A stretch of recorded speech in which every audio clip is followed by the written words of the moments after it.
It was on the 3rd of July. Our phone rang. We were getting ready to go out to the fireworks in Bloomington.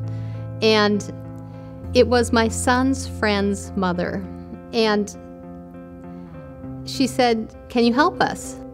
We're hungry."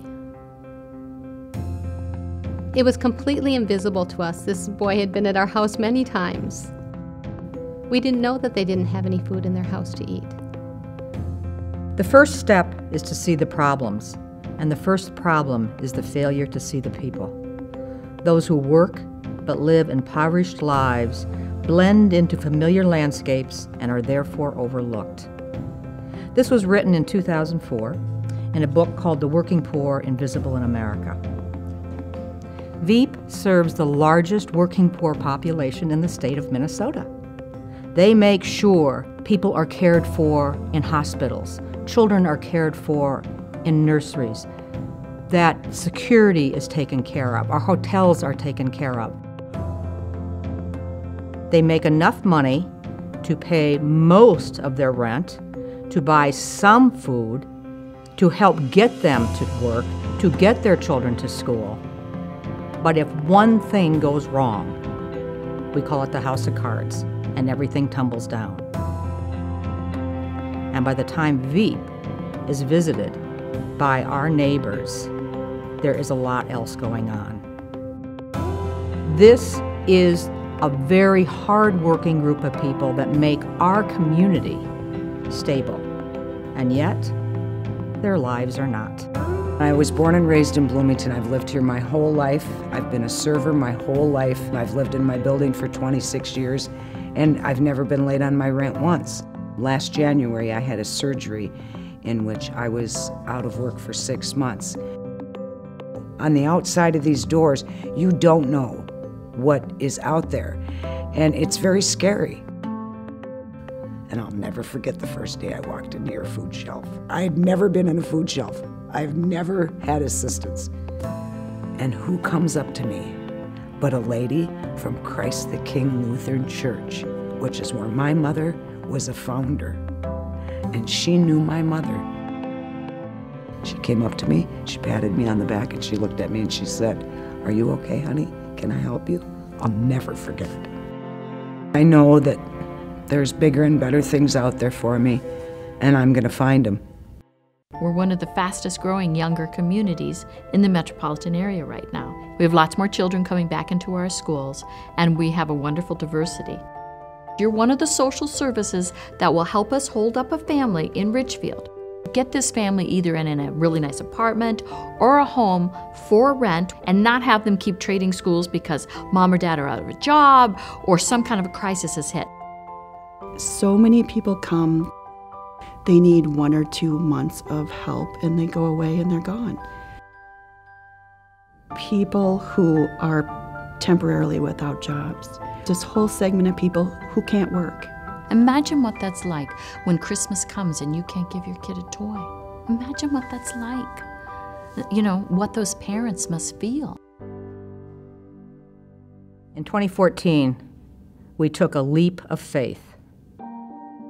We borrowed money as if you and I would borrow money to buy a new home, to live and provide stability. Now, when an individual walks into the VEAP Service Center, they not only can sign up for food, they can sign up for food stamps. Do they have a disability that there's a service out there for? Are there other entrepreneurial avenues for them to help sustain their family? Being in our new home has helped us ensure that people stay in their home. I just have come to think of VEAP as one of the finest social services organizations in the United States. Solving some of those transportation issues on a cooperative basis has been really helpful, and we really appreciate that effort from VEAP and its volunteer corps. With the new location here, it was a tremendous investment, I think, and very necessary. But I think partnering with the county was really quite an extraordinary idea.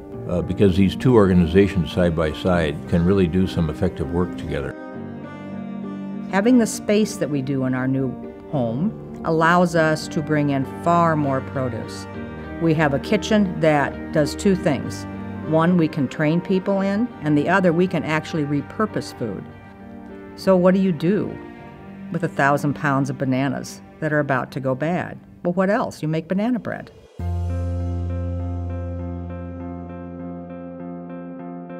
We could only take in a very small amount of food because we just did not have the space, and our clientele base kept growing that we needed to serve. So we had really no options but to try to find something bigger. It was a leap of faith, it really was, and we had to go out there and trust that our community and our supporters will be behind us, and we still need that support. Look at this facility, it's incredible.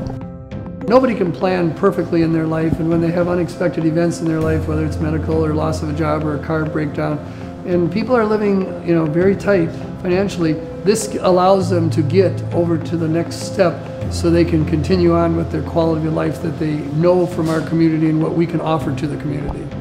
We started from a heart that said, we take care of our neighbors, and we still do. We have partnerships with churches still, we have partnerships with businesses, we have partnerships with individuals who come in to volunteer and be what a model community should be. And RBCU has been working with VEAP for many, many years. It's unfortunate that there's such a need, but it's great that there's an organization like VEAP that helps so many people in the communities of Richfield, Bloomington, Edina. I would invite other businesses to lend their support, become more involved, offer whatever they can to help make our communities where we do business stronger. And we chose to support this because we live here, and we will continue to support this organization, but we encourage others because what we have gotten back is tenfold from what we've ever given. Everyone is needed to help us make it our home for many years to come.